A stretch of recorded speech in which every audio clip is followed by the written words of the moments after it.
just 7 years old, Rudolph Blaze Ingram did something so unbelievable, the internet didn't know whether to cheer or call it fake. In a video that exploded across social media, the tiny runner from Florida blazed through a 100-meter dash in 13.48 seconds, faster than most high school athletes and close to professional times. That single clip turned him into a global sensation. But was it real? And what happened next? Blaze wasn't just fast, he looked like he was born to sprint.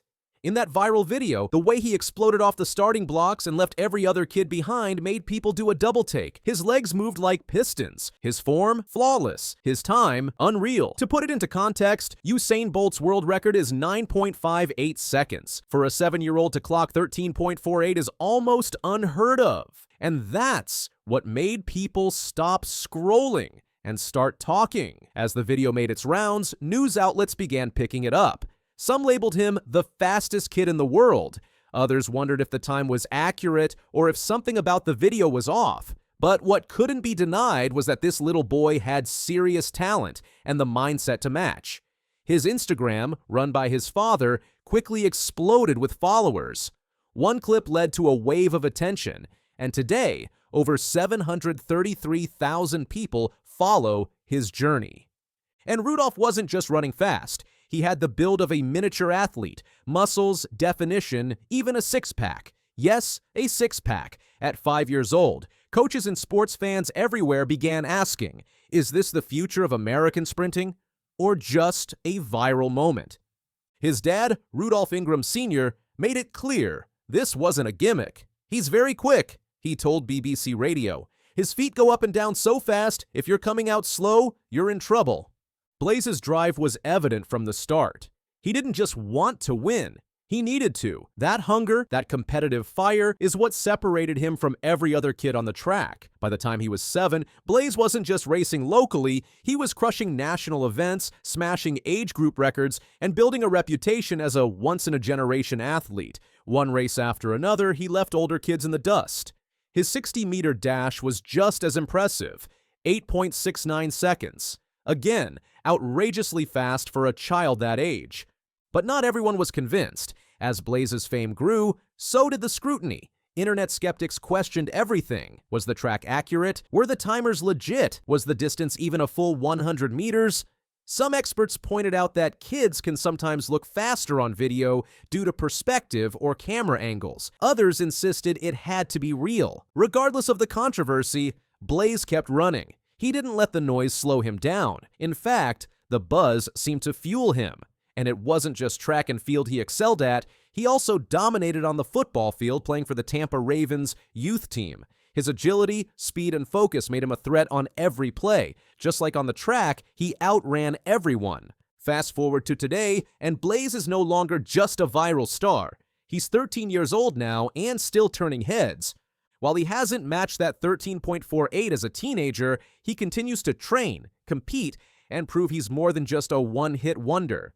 Coaches say he's developing at the right pace, focusing not just on speed, but also on strength, endurance, and technique. His story has inspired millions. On Instagram, he shares training clips, football highlights, and motivational posts that show his growth, not just as an athlete, but as a person. He talks about hard work, discipline, and bouncing back from setbacks. In a world full of distractions, Blaze has stayed focused. What made his story so compelling wasn't just the time on the clock, it was the feeling. Watching a 7-year-old do something that seemed impossible made people believe again. Believe that greatness can come from anywhere. That age doesn't define potential. That hard work and passion can put anyone in the spotlight. Blaze's journey also highlights something else: parental support. His father, who manages his social media and training, has been his biggest champion. But he's also been careful. While he helps guide Blaze, he doesn't force the spotlight. That balance has kept Blaze grounded, even as cameras and followers continue to chase him. What's also remarkable is how Blaze has handled fame. For many kids, going viral can become a distraction, but Blaze didn't lose focus. He continued to show up for practice, stay humble, and treat every race like a fresh start. Whether it's training drills in the Florida sun or game day with his football team, his work ethic never faded. He's also become a symbol for young athletes everywhere. In schools and local tracks across the U.S., coaches point to Blaze as proof that anything is possible with the right mindset. His story is used as motivation, not just for kids, but for parents too. It's a reminder that talent needs nurturing, and success comes from effort, not shortcuts. His impact has gone beyond sports. Blaze has been featured in news programs, online documentaries, and even brand campaigns targeting youth empowerment. He's become more than an athlete, he's a role model. And unlike many internet-famous kids, Blaze has managed to stay on track, both literally and figuratively.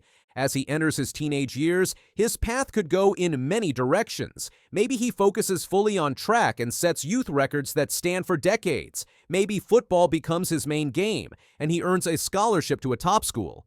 Or maybe he does something entirely different. But no matter what, Blaze has already done something extraordinary. He's shown us what raw potential looks like, what discipline can create, and what's possible when a kid has big dreams and the support to chase them. Now the world waits to see if that 7-year-old blur on the screen will grow into a global champion. And whatever happens next, one thing is for sure. Rudolph Blaze Ingram made history before he hit double digits. And he's not done yet. At 7, he was faster than anyone thought possible. At 13, he's just getting started, and the world is still watching. He's got 50 meters to go. Has Kerr got enough? No! It's Kipchoge who's going to take the win. Keep an eye on the clock.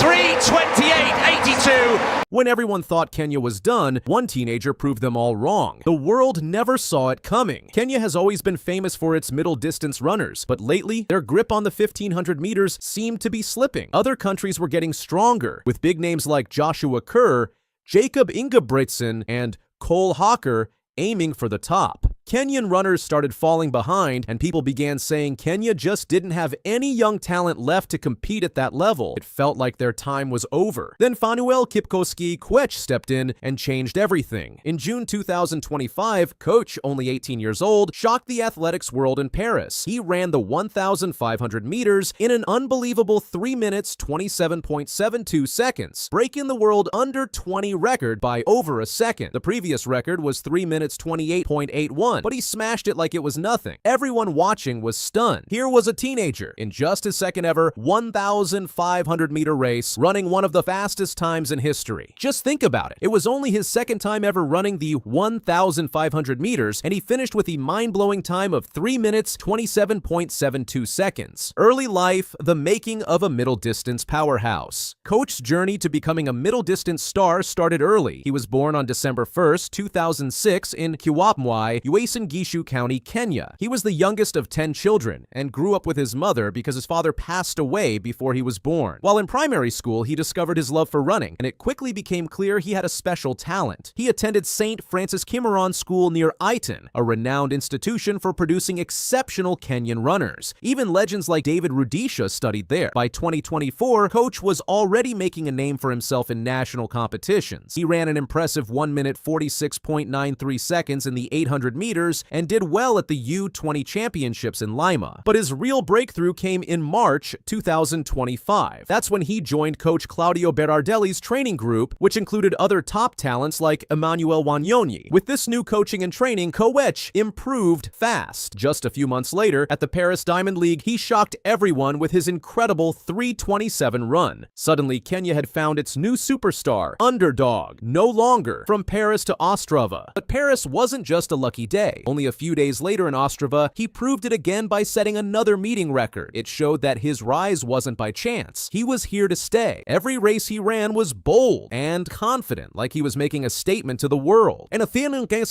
London Diamond League, no chance, think again. On July 19th, 2025 at the London Diamond League, all eyes were on Britain's Joshua Kerr, the world champion in the 1,500 meters. Everyone expected him to easily win, but an 18-year-old Kenyan had different different plans. Despite the wet conditions and a crowd of 60,000 cheering fans, Fanu Kipchoge shocked everyone again. He crossed the finish line in 3 minutes 28.82 seconds, setting a new meeting record and beating Kerr, who finished in 3 minutes 29.37 seconds, along with former world champion Jake Whiteman. His time was under the 3:30 mark, sending shockwaves through the athletics world. Even Norwegian runner Narve Nordaas, who has raced in many Diamond League events, said he is not in the same ballpark. For Kenya, this win meant so much more. It was clear proof that they still have the talent to rule the world stage. Kenya did have a chance. Here's why. If you thought Kenya didn't stand a chance, you were wrong. This teenage star had already broken the U20 world record before London. His win wasn't just luck, it was the result of his hard work and steady progress. Training with top coach Claudio Berardelli and practicing alongside runners like Emmanuel Wanyonyi gave him the best environment to grow. Their training in Eton turned him from a beginner into a record breaker in just a few months. By the time he reached London, he had already shocked everyone in Paris, proved himself again in Ostrava, and built up strong confidence. All of that came together to create the unstoppable runner who dominated the track that day. But Kipchoge's rise isn't merely about his own success, it means so much more for Kenya. His journey is like a light of hope for the next generation. With some of Kenya's marathon stars like Ruth Chepngetich facing challenges, the country needed a new hero. Seeing an 18-year-old shake up the middle distance scene is like a breath of fresh air. Kipchoge carries forward Kenya's strong history in the 1500 meters, following legends like David Rudisha and Faith Kipchoge. For a while, it felt like other countries were moving ahead and Kenya was being left behind. But now with Kipchoge's rise, Kenya's proud legacy is shining bright once again. So, what's next for him? This is just the beginning. 2025 World Championships coming up in Tokyo, Kipchoge will face the world's best runners like Ingebrigtsen, Kerr, Ocker. But looking at how he's been breaking records, it seems like he's ready to stand alongside them. He'll also be back in the Diamond League with his next stop in Silesia this August after London. As young athletes everywhere watch his incredible speed, the 1,500 meters is only going to become more exciting and competitive in the months ahead. Not everyone is celebrating his success without question. Some people are skeptical because of his coach's past. In the past, a few athletes under this coach faced doping bans, and he was even fired once for not keeping strict checks on doping. So when they see Kipchoge go from being an average 800-meter runner to running 3:27 in just 1 year, they wonder if it's too good to be true. In athletics, where doping is always a concern, performances like his often bring up doubts. But right now, there have been no violations or allegations against Kipchoge, and his times seem possible when you see how quickly he's improved with strong training. What's truly special is his human side. Even with all the records he's breaking and the fame he's getting, Kipchoge stays humble. His agent talks about how he has a unique talent, humility, and seriousness. His coach also reminds everyone to stay patient, focusing on guiding him well instead of hyping him up too fast. This down-to-earth attitude keeps him stable. It shows that Kenya has learned an important lesson. True talent needs to be handled with care and responsibility. Every time Kipchoge steps onto the track, he isn't just breaking records, he's also becoming a role model for others. Looking ahead, could Kipchoge bring a new golden era for Kenya? Kenya's long-distance runners still rule the marathons, but their middle-distance running had started to fade. Big names like Kipchoge and Rudisha weren't making headlines anymore, and some marathon scandals had also hurt Kenya's image. But now, with this 18-year-old speedster leading the way, there is new hope. Young Kenyan runners who watched him in London now see a clear path, that with natural talent, disciplined training, and staying honest, they too can reach the top of the podium again. So, did Kenya ever really lose its chance?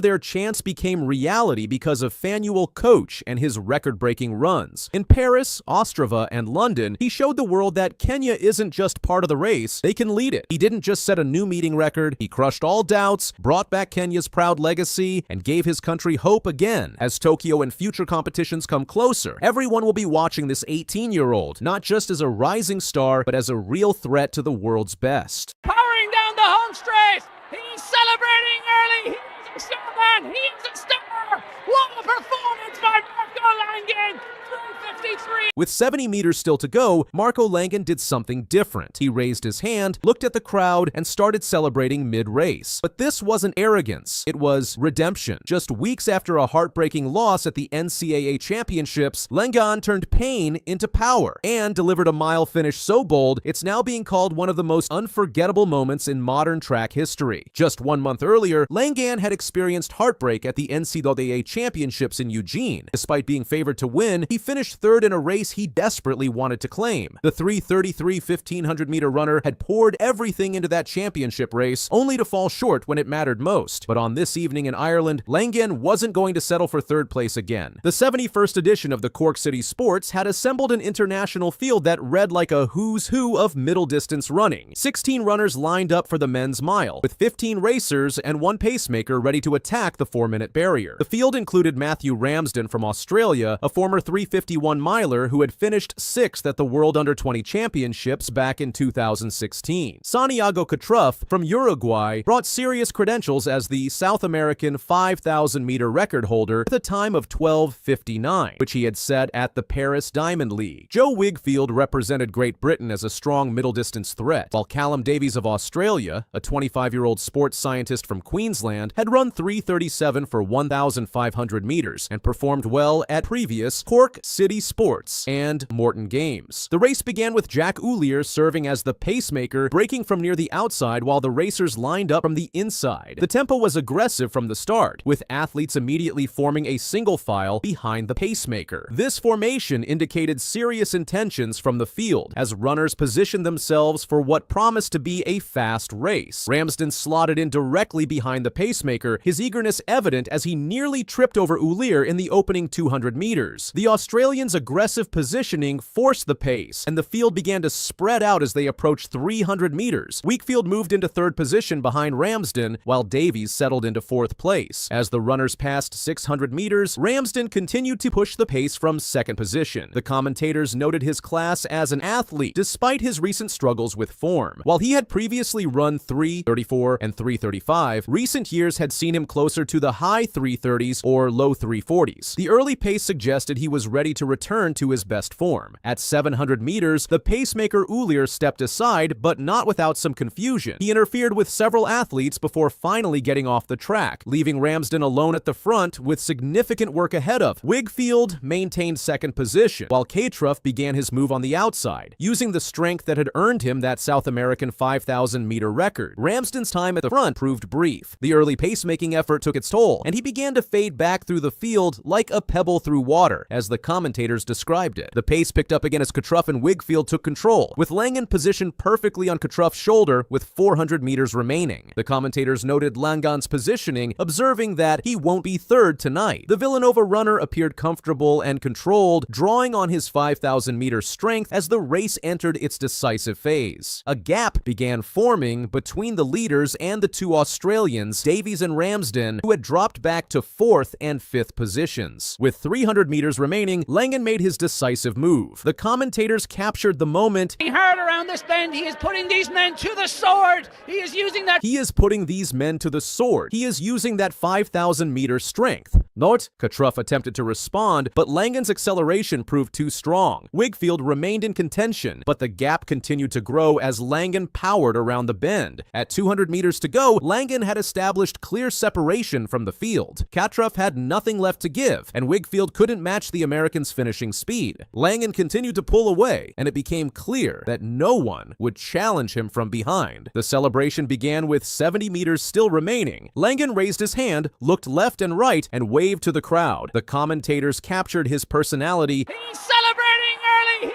He is a showman. He is a star.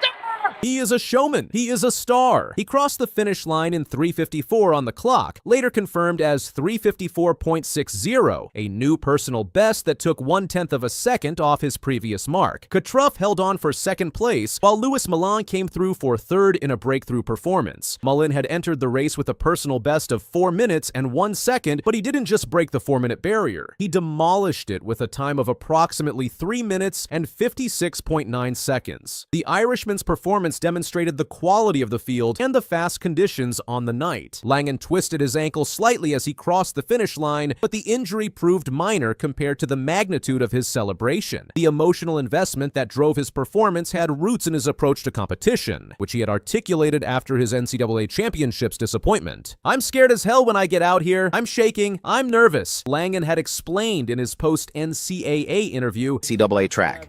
I'm scared as hell when I get out here. I'm shaking, I'm nervous, I can't hold a conversation with people. I can't talk to people on the phone, I can't talk to people, look them in the face. It's hard for me, but I don't come out here intimidated. I just come out here nervous and scared because you're just scared of failure and scared of losing. And I can't hold a conversation with people. I can't talk to people on the phone. I can't talk to people, look them in the face. It's hard for me, but I don't come out here intimidated. I just come out here nervous and scared because I was just scared of failure and scared of losing. His philosophy on pre-race anxiety revealed the intensity he